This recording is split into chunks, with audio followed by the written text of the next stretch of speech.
So here we are sitting inside of the little cabin. The little cabin inside a little cabin out here. Look out the window. Yeah, it's nice and dry in here. It is. It's nice and dry. Yeah. You know, we had advertised this for a live-work exchange situation. And I really don't understand why we did not have, all these people are in here whining about not having someplace to live, all these students, and it's because people don't actually want to work.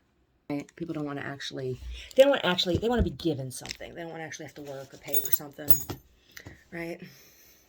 So what we were offering was to have two people live in this cabin, full time, two people live in this cabin for in exchange for 10 hours a week each. So a total of 20 hours a week, right?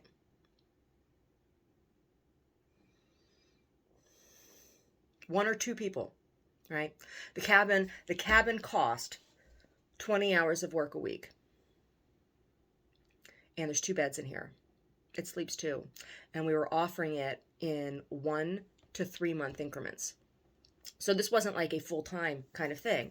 I set it up that way so that, say, like a UC student or a community college student, right, could live here easily, take classes, right? Or you don't have to be a student. You just work part-time. It's really expensive. It's really, really, really expensive to live out here. You could be out here for vacation. It's really expensive to vacation out here. You could have been out here for vacation. 1 to 3 months, right? In a beautiful place, right? And all you'd have to do is offer a little bit of work on the property and have the rest of the time to yourself. I was accused of wanting a slave. I'm not your slave. I'm not going to live in your cabin like your slave. What kind of slavery is that, right? It's not slavery. Oh my God. Considering that a cabin like this on the rental market can go for as much as $1,200 out here a month. $1,200. That's just for rent. And we were offering it just for a little bit of labor. Right? Oh, people are dumb. People are dumb. So, let's read some Breakfast of Champions by Mr. Kurt Vonnegut. Chapter 10. Kilgore Trout was released by the police department of the city of New York like a weightless thing at 2 hours before dawn on the day after Veterans Day. He crossed the island of Manhattan from east to west in the company of Kleenex tissues and newspapers and soot. He got a ride in a truck. It was hauling 78,000 pounds of Spanish olives. It picked him up at the mouth of the Lincoln Tunnel, which was named in honor of a man who had the courage and imagination to make human slavery against the law in the United States of America. This was a recent innovation. The slaves were simply turned loose without any property. They were easily recognizable. They were black. They were suddenly free to go exploring. The driver, who was white, told Trout that he would have to lie on the floor of the cab until they reached open country, since it was against the law for him to pick up hitchhikers. It was still dark when he told Trout he could sit up. They were crossing the poison marshes and meadows of New Jersey. The truck was a General Motors Astro 95 diesel tractor hooked up to a trailer 40 feet long. It was so enormous that it made Trout feel that his head was about the size of a piece of a BB shot. The driver said he used to be a hunter and a fisherman long ago. It broke his heart when he imagined that the marshes and meadows had been like only 100 years before. And when you think of the shit that most of these factories make, wash day products, cat food, pop. He had a point. The planet was being destroyed by manufacturing processes, and what was being manufactured was lousy by and large. Then Trout made a good point too. Well, he said, I used to be a conservationist. I used to weep and wail about people shooting bald eagles with automatic shotguns from helicopters and all that, but I gave it up. There's a river in Cleveland which is so polluted that it catches fire about once a year. That used to make me sick, but I laugh about it now. When some tanker accidentally dumps its load in the ocean and kills millions of birds and billions of fish, I say, more power to Standard Oil, or whoever it was that dumped it. Trout raised his arms in celebration. Up your ass with mobile gas, he said. The driver was upset by this. You're kidding, he said. I realized, said Trout, that God wasn't any conservationist, so for anybody else to be one was sacrilegious and a waste of time. You ever see one of his volcanoes or tornadoes or tidal waves? Anybody ever tell you about the ice ages he arranges every 500,000 years? How about Dutch elm disease? There's a nice conservation measure for you. That's God, not man. Just about the time we got our rivers cleaned up, he'd probably have the whole galaxy go up like a celluloid collar. That's what the Star of Bethlehem was, you know. What was the Star of Bethlehem? Said the driver. A whole galaxy going up like a celluloid collar, said Trout. The driver was impressed. Come to think about it, he said, I don't think there's anything about conservation anywhere in the Bible. Unless you want to count the story of the flood, said Trout. They rode in silence for a while, and then the driver made another good point. He said he knew that his truck was turning the atmosphere into poison gas, and that the planet was being turned into pavement, so his truck could go anywhere. So I'm committing suicide, he said. Don't worry about it, said Trout. My brother is even worse, the driver went on. He works at a factory that makes chemicals for killing plants and trees in Vietnam. Vietnam was a country where America was trying to make people stop being communists by dropping things on them from planes. The chemicals, he mentioned, were intended to kill all the foliage, so it would be harder for communists to hide from airplanes. Don't worry about it, said Trout. In the long run, he's committing suicide, said the driver. Seems like the only kind of job an American can get these days is committing suicide in some way. Good point, said Trout. I can't tell if you're serious or not, said the driver. I won't know myself until I find out whether life is serious or not, said Trout. It's dangerous. I know. And it can hurt a lot. That doesn't necessarily mean it's serious, too. After Trout became famous, of course, one of the biggest mysteries about him was whether he was kidding or not. He told one persistent questioner that he always crossed his fingers when he was kidding. And please note, he went on, that when I gave you that priceless piece of information, my fingers were crossed. And so on.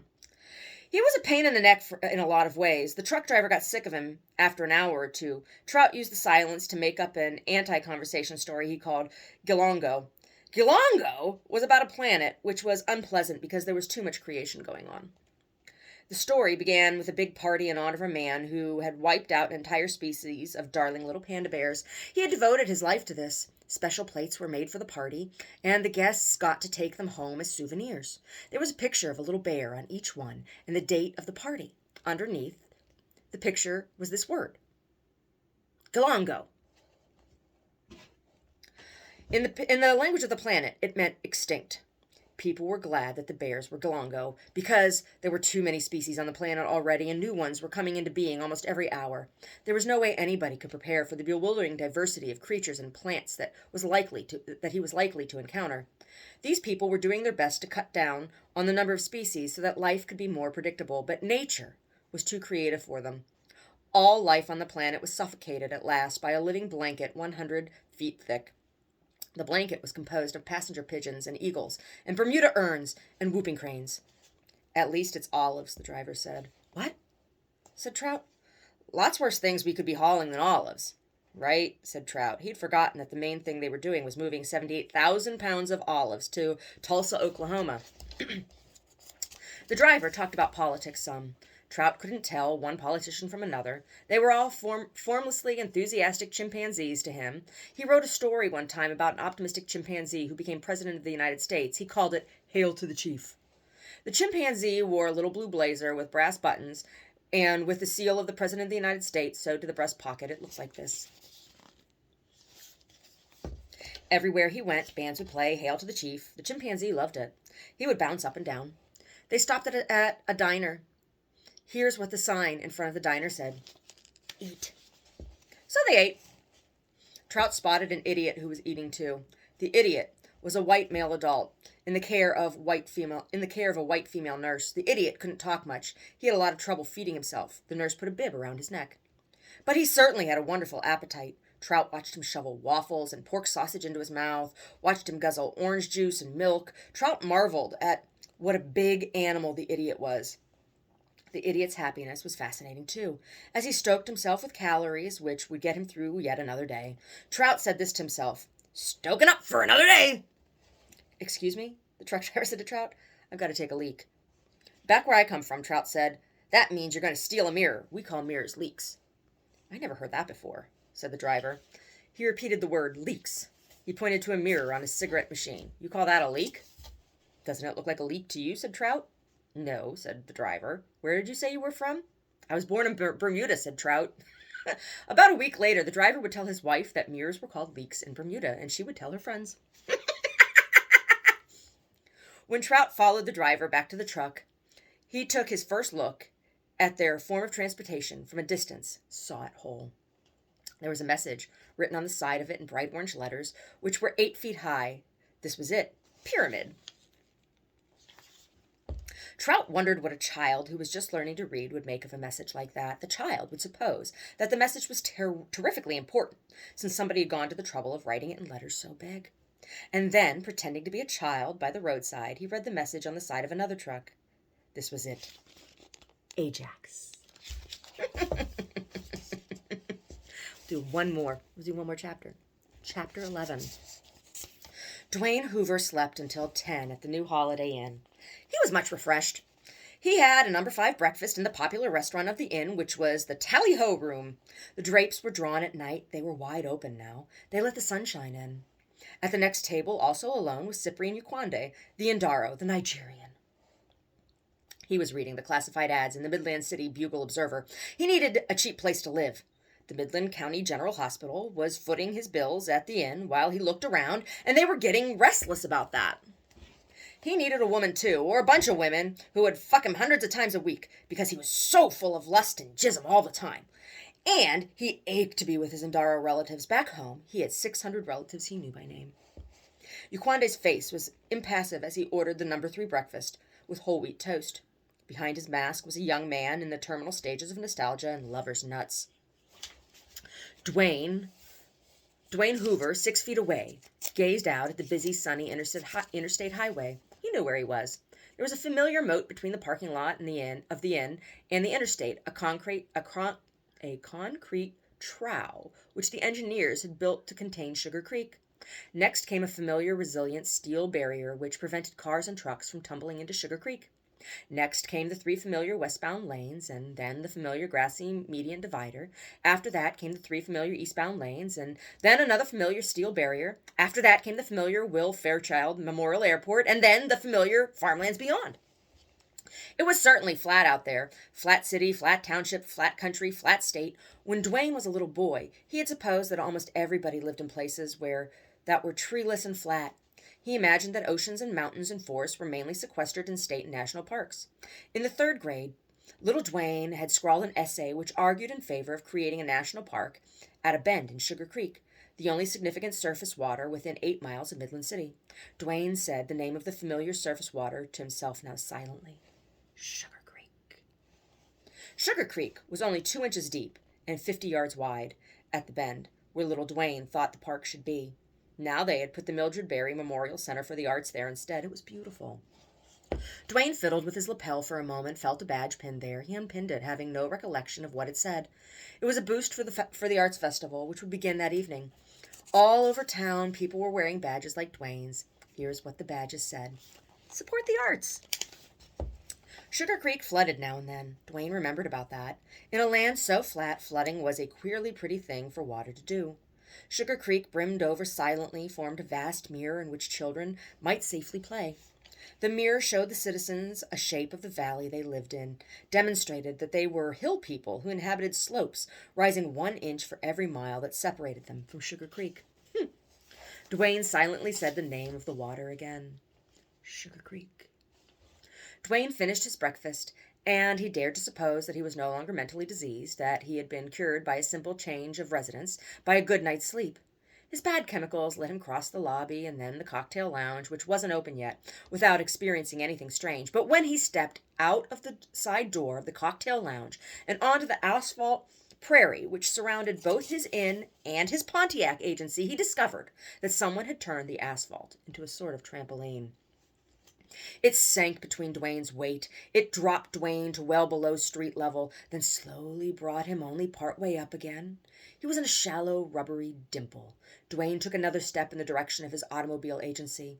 He sank down again, came up again, and stood in a brand new dimple. He gawked around for witnesses. There was only one. Cyprian Uquande stood on the rim of a dimple, not sinking in.